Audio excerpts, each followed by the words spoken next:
Hello, welcome back to the Xpert 11 Road to Glory series, where in the last episode we took on Atletico Madrid in the first leg of the double headers and came out top with a 3-1 win. In this episode we'll be playing Sapataria FC in the 5th round of the Ultimate League Cup. We've reached this stage of the Cup for the first time in our history. Will this be where we bow out, or will the Cup eventually go on? Let's take a look at Sapataria's squad. Sapataria's squad fares up quite well in match of our own. They have a very good goalkeeper in Spence Garner, a decent defence with Durkan and Irving, a very powerful midfielder of Horrocks, Verbeen, Hauger and Sabanda, and two decent strikers in Rawls and Douglas. They also tend to use their all-rounders quite a lot, often play them out of position to suit a formation to try and catch their opponents out. This will be one of our hardest tests so far in the Cup run, I feel. They're definitely going to be a real challenge to face. If we compare it to our squad, Knights are hamstrung for this match with Celso Mota, our main striker, suspended. This is going to limit our formation choice somewhat, as Mota is the only real striker in the squad. Wolstenholme is effectively there to make sure that Mota is there, because we don't really plan to play Wolstenholme at all, which is why Reilly is being the second striker despite being a defender. With our formation choice limited, Knights had no choice but to line up in a 4-5-1 formation. Ant Connolly is in goal. A back four Pim van der Kruis, Ibrahim Qamara, Ledley King and Aquila Santa Maria. Midfielder Ray Tataw Eta, Pierre Of Hesslink, Alvito Roma, Junior and Raymond Hargreaves. And a front third man of Devin Reilly. Sapataria line up in a 3-5-2 formation with Spence Garner in goal. A back three of Dale Irving, Thiago Carrera and Bert Durkan. Midfield of Owen Sanders, Walt Horrocks, Aaron Sarbanda, Cristiano Roni and Alexander Hauger. A front two of Klaus Verbeen, a midfielder by trade, and Connor Douglas. Let's go live to the Xpert Arena for this match. I don't really think I need to tell you who the captain for that Thessalonians is. We have him every single game. Yeah, they're Pim van der Kruis there. Bert Durkan is the captain for Sapataria, and the referee today is Frank Redcard. Knights are in the red and yellow strip, Sapataria in the white and orange strip. Bottom right hand corner of the screen, we've got some interesting matches, including a Merseyside derby between Everton FC and Liver Reds FC. Well, how about it, eh? FK Svartsternik and Sporting Mancunian will be also an interesting match. We've also got Sadler City and Real Peeps, who we both played back in Division 6, way back in Season 30, in the bottom right hand corner of the screen, as they have a match for the division. Anyway, we've got matches underway now. And Knights have made a solid start here against a decent side here, probably the best side we've come up against in the Cup so far. 90 minutes played, but it's goalless so far. But Knights have a chance with Devin Reilly! Scores! I'm going to say, Devin Reilly is proving to be a very, very good striker. He seems to score every single time he's played up front. That kind of efficiency is very productive of a striker. But Sapataria have a chance with Connor Douglas.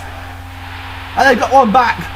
Connor Douglas has equalised for Sapataria, and as things stand, that puts Sapataria back level on points. If this were to end as a final score now, we would have to go to extra time. Ibrahim Qamara has a chance though. Scores! Ibrahim Qamara! What is it with scoring defenders in this team? Pim van der Kruis tends to score quite a few. Ibrahim Qamara has scored today. Devin Reilly likes to score when he's up front. I mean, Alvito Roma's got a thick header and goal here, and it's blocked by Spence Garner. Well, it's going to be difficult to beat, but yeah, the goalkeepers are seem to be the scorers. Real Peeps have taken the lead. Liver Reds have just taken the lead in the Merseyside derby against Everton FC, and as things stand at half time, Knights lead against Sapataria FC in their first time in the 5th round of the Cup, and it could be a 6th round of the Cup at this rate. In that first half, Knights have had 67% possession compared to Sapataria's 33%, but there's only a 1 goal advantage. Sapataria is still in this, so we can't let our guard down for the second half, which will get underway any moment now. We're underway in the second half. Can Sapataria get back into this? Can Knights hold the advantage and go to the 6th round of the Cup for the first time? Devin Reilly has been yellow carded for unsportsmanlike conduct. 50 minutes played, and it is currently 2-1, as it has been since the half time. Devin Reilly with a chance, powerful header and goal, and it's easy for Spence Garner, as Real Peeps have gone 2-0 up against IFK Göteborg, who are former Cup finalists in this competition. Meanwhile, we've got some other scores around. Sadler City have just equalised against whoever their opponent was. DF Del Valle, a former top flight side, have taken the lead against another top flight side in DTS, and we're coming towards the end of the game, and that's it. Knights are into the 6th round of the Cup for the first time in their history. and it will win the 5th round for the first time in their history too. So this cup run just keeps going on and on. This is going to be far longer than any other season we've done to date, so prepare for a lot of episodes coming your way. This has been very hard work for me to get all these episodes out when I'm on this extended cup run.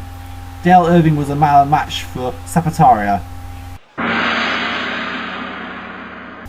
No need really to elaborate on who our man of the match was. He's been the man of the match pretty much every single game. Pim van der Kruis, I always knew he'd be a very good player, and he has really turned out to be. He is starting to come into his prime now and being a pillar in defence, which I think is going a long way to helping us in this cup run to compete against these sides. He's been an absolute monster in defence, restricting the opponent's chances, and he hasn't even reached his potential yet. He could get even better than he currently is.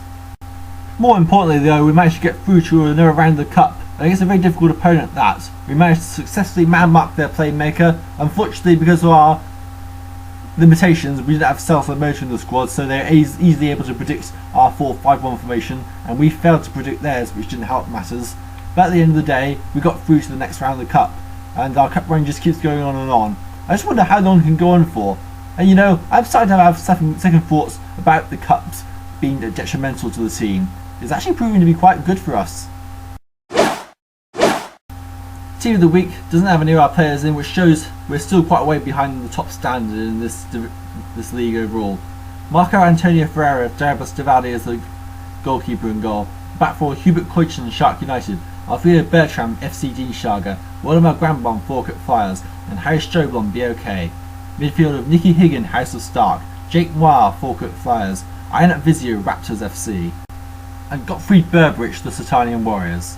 A front two, Jason Laws, Jackie Stamps FC, and Runa Bjorkic, House of Stark.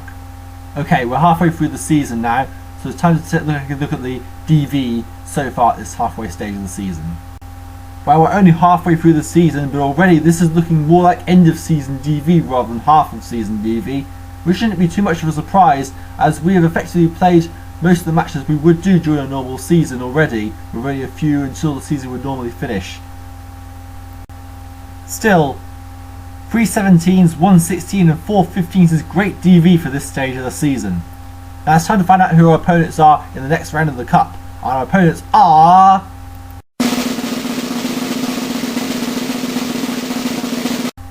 Winners FC, another Division 4 side, although this looked quite strong to be honest. The 11 bar squad is a stronger squad than us, but their manager doesn't seem to be particularly highly ranked despite being in charge for a very long time, for 3 years in fact.